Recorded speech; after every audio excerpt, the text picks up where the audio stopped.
Hello అండి. Welcome back to our Suman Guru education YouTube channel. మీరు చూస్తున్నారు సుమన్ గురు ఎడ్యుకేషన్ యూట్యూబ్ ఛానల్.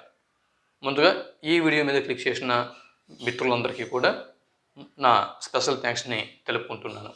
ఇకపోతే డైరెక్ట్గా సుత్తి లేకుండా కాన్సెప్ట్లోకి వెళ్ళిపోదాం.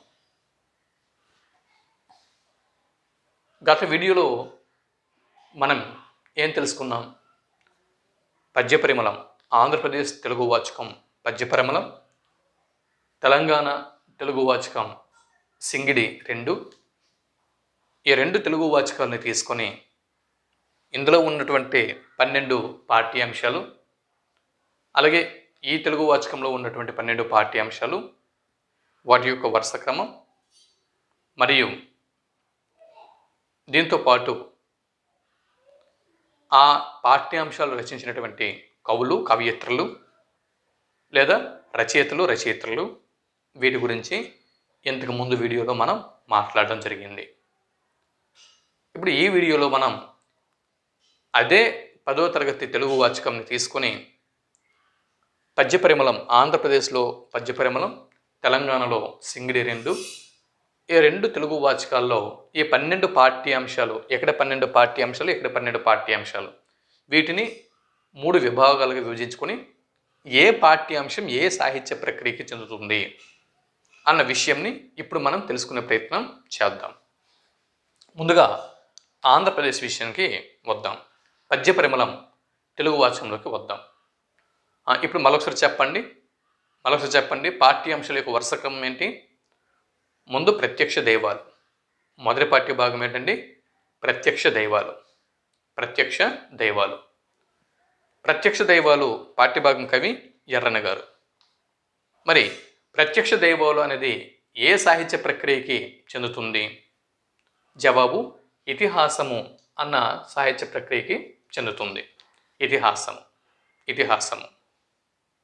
ప్రత్యక్ష దైవాలు అన్న పాఠ్యభాగం ఇతిహాసము అన్న సాహిత్య ప్రక్రియకి చెందుతుంది. రెండవ పాఠ్యభాగం ఏంటండి? బతుకు గంప. మూడవది శతక మాధుర్యం. నాలుగవది ఉపన్యాస కళ కదా. మరి బతుకు గంప పాఠ్యభాగ రచయిత్రి ఎవరని చెప్పుకున్నాం గత వీడియోలో? మూలింటి చంద్రకళ గారు. మరి బతుకు గంప పాఠ్యభాగం ఏ సాహిత్య ప్రక్రియకి చెందుతుంది అని బిట్టడిగితే కథానిక అన్న సాహిత్య ప్రక్రియకి చెందుతుంది. కథానిక అనేటటువంటి సాహిత్య ప్రక్రియకి చెందుతుంది.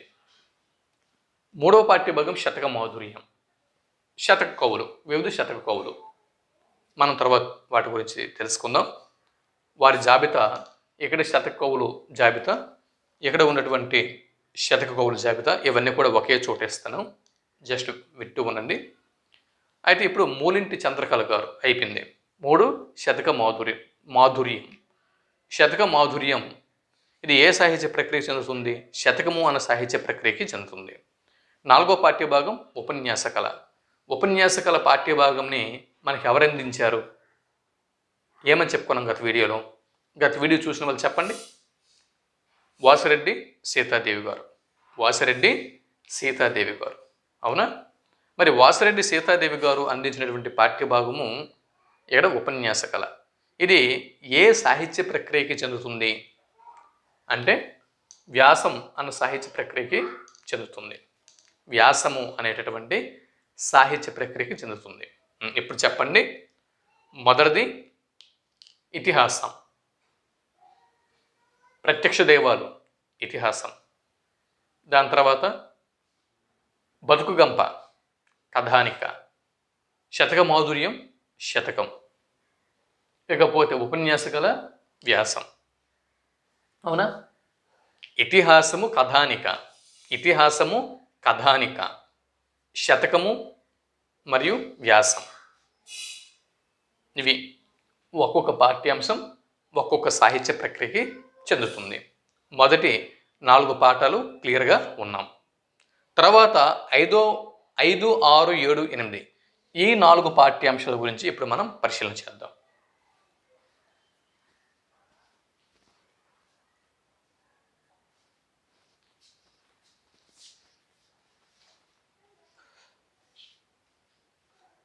దాని తర్వాత 4 పాఠ్యాంశాలు అయిపోయినాయి కదా.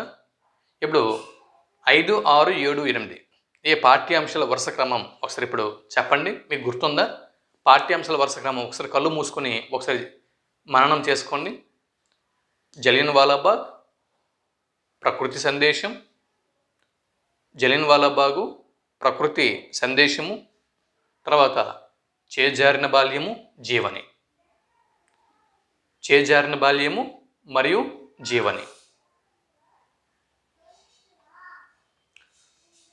జలియన్వాలా బాగ్, ప్రకృతి సందేశం, చేజారిన బాల్యం, జీవని.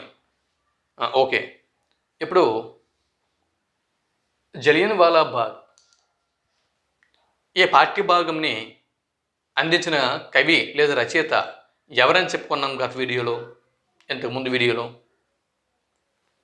ఉమర్ అలీ షా. ఉమర్ అలీ షా గారు అందించారు. అయితే జలియన్వాలా బాగ్ అనేది ఖండకావ్యం అన్న సాహిత్య ప్రక్రియకి చెందుతుంది. ఖండకావ్యం అనేటటువంటి సాహిత్య ప్రక్రియకి చెందుతుంది. జలియన్వాలా బాగ్ అనేది ఖండకావ్యము అనేటటువంటి ఈ సాహిత్య ప్రక్రియకి చెందుతుంది. ఒక బిట్టు. ఓకే, జలియన్వాలా బాగ్ సాహిత్య ప్రక్రియ ఖండకావ్యం. ఇకపోతే ప్రకృతి సందేశం. ప్రకృతి సందేశం. ప్రకృతి సందేశము అనేటటువంటి ఈ పాఠ్యభాగము గేయము అనేటటువంటి గేయం అన్న సాహిత్య ప్రక్రియకి చెందుతుంది. మరి ప్రకృతి సందేశము అన్నటువంటి గేయము ఈ సాహిత్య ప్రక్రియని అందించిన వారు మనకెవరు? ఈ పాఠ్యభాగంని అందించిన వారు ఎవరు? వైసివి రెడ్డి గారు. వైసివి రెడ్డి. చేజారిన బాల్యం ఇది వ్యాసం అన్న సాహిత్య ప్రక్రియకి చెందుతుంది. చేజారిన బాల్యం వ్యాసం అన్న సాహిత్య ప్రక్రియకి చెందుతుంది. దీన్ని మనకి అందించిన కవి లేదా రచయిత ఎవరు? షీలా వీర్రాజు గారు. షీలా వీర్రాజు గారు. ఇక జీవని. జీవని చంద్రశేఖరరావు గారు మనకి అందించారు. అవునా? ఇది కథానిక అన్న సాహిత్య ప్రక్రియకి చెందుతుంది. చూడండి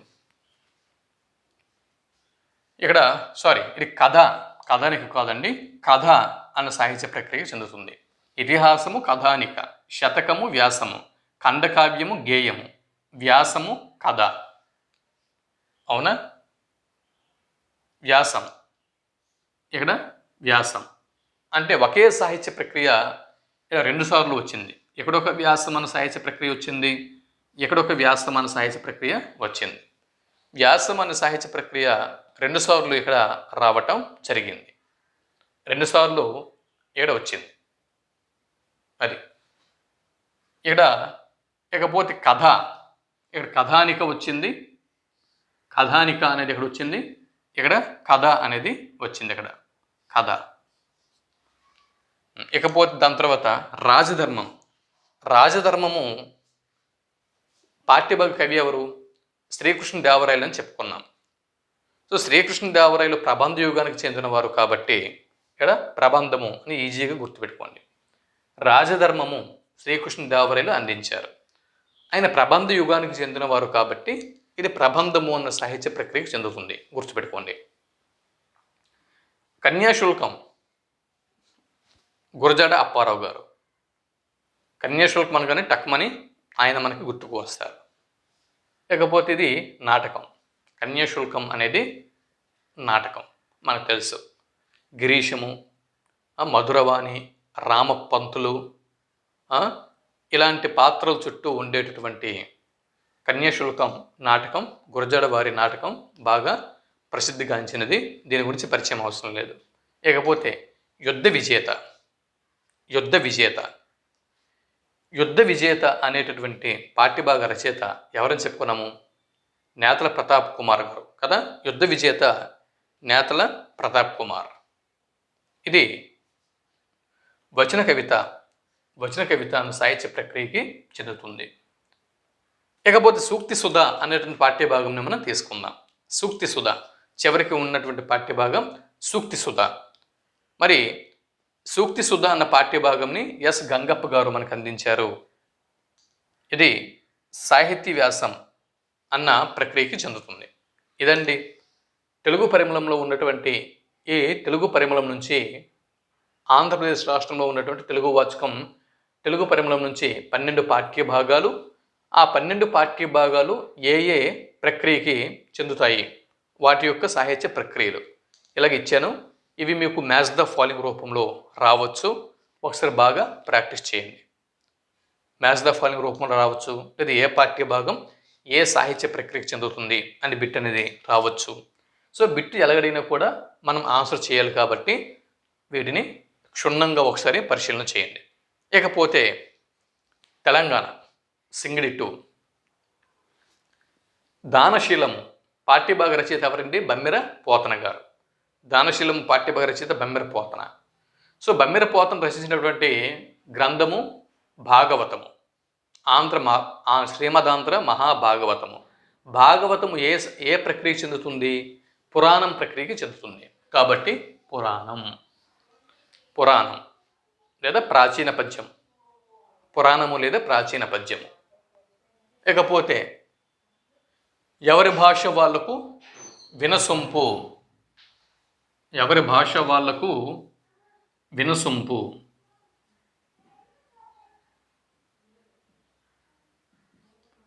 ఎవరి భాష వాళ్లకు వినసొంపు. ఇది భాషా వ్యాసం. ఈ పాఠ్యభాగం భాషా వ్యాసం అంటే భాష గురించి ఉంది. ఈ పాఠ్యభాగం దేని గురించి తెలుపుతుంది? భాష గురించి. భాష గురించి తెలుపుతుంది కాబట్టి ఇది భాషా వ్యాసం. ఓకే, భాషా వ్యాసం. వీర తెలంగాణ దాశరథి కృష్ణమాచార్యులు. వీర తెలంగాణ పాఠ్యభాగం ఎవరందించారండి? దాశరథి కృష్ణమాచార్యులు. సో ఈయన దాశరథి కృష్ణమాచార్యులు ఆధునిక కవి. అవునా? ఇది ఆధునిక పద్యము అన్న సాహిత్య ప్రక్రియకి చెందుతుంది. ఆధునిక పద్యము, వీర తెలంగాణ అనేది ఆధునిక పద్యం అన్న సాహిత్య ప్రక్రియకి చెందుతుంది. ఇకపోతే కొత్త బాట మనకి ఎవరందించారు? కొత్త బాట పాఠ్యభాగ రచయిత ఎవరని చెప్పుకున్నాము? డాక్టర్ పాకాల యశోధరెడ్డి గారు.